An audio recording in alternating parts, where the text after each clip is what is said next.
Fusíveis são equipamentos de segurança utilizados em sistemas elétricos para proteger os sistemas caso haja curtos-circuitos. Assim como os disjuntores, eles são os responsáveis por proteger os circuitos elétricos. A diferença entre os dois é a reutilização. Disjuntores podem ser ligados e desligados, enquanto os fusíveis, uma vez queimados, não podem mais ser reutilizados. Os fusíveis podem ser feitos de materiais diferentes e ter diferentes limites de carga.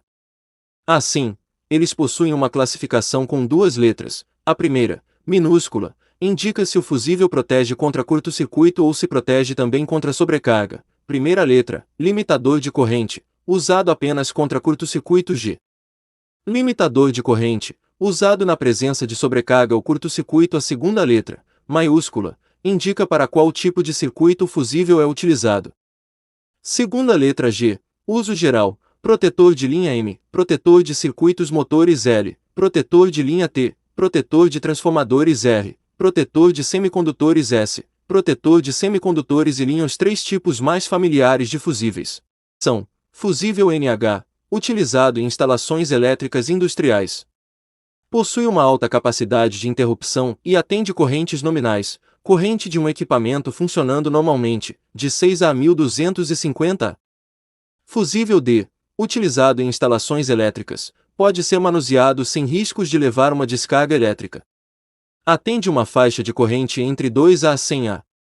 Fusível ultra-rápido, utilizado em circuitos conversores de frequência, já que esse tipo de circuito é sensível a irregularidades.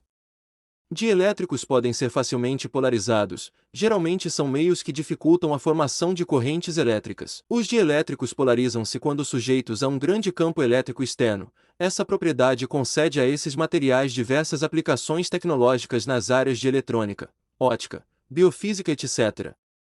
Ruptura da rigidez dielétrica. A ruptura da rigidez dielétrica ocorre quando o campo elétrico externo aplicado a um dielétrico é grande o suficiente para que esse material deixe de ser um isolante elétrico e passe a ser condutor de eletricidade.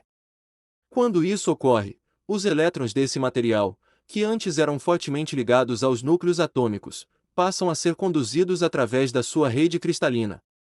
Esse processo é geralmente violento, produz uma grande quantidade de calor e pode causar danos irreversíveis ao dielétrico. Um exemplo simples que retrata a ruptura da rigidez dielétrica é a formação dos raios, quando o campo elétrico entre as nuvens é alto o suficiente. O ar atmosférico, que é um bom dielétrico, polariza-se no momento em que o campo elétrico excede um valor máximo de 3106 V por metro. Dessa forma, o ar torna-se condutor.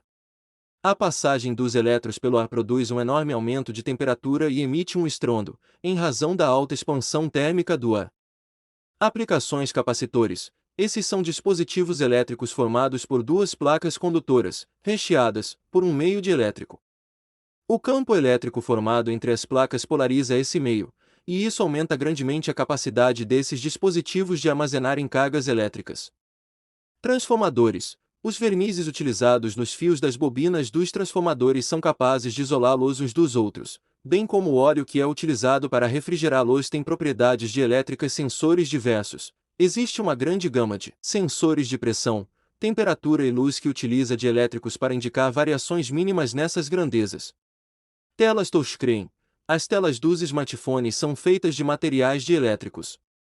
Quando o dedo toca a tela, fecha-se um circuito similar a um capacitor.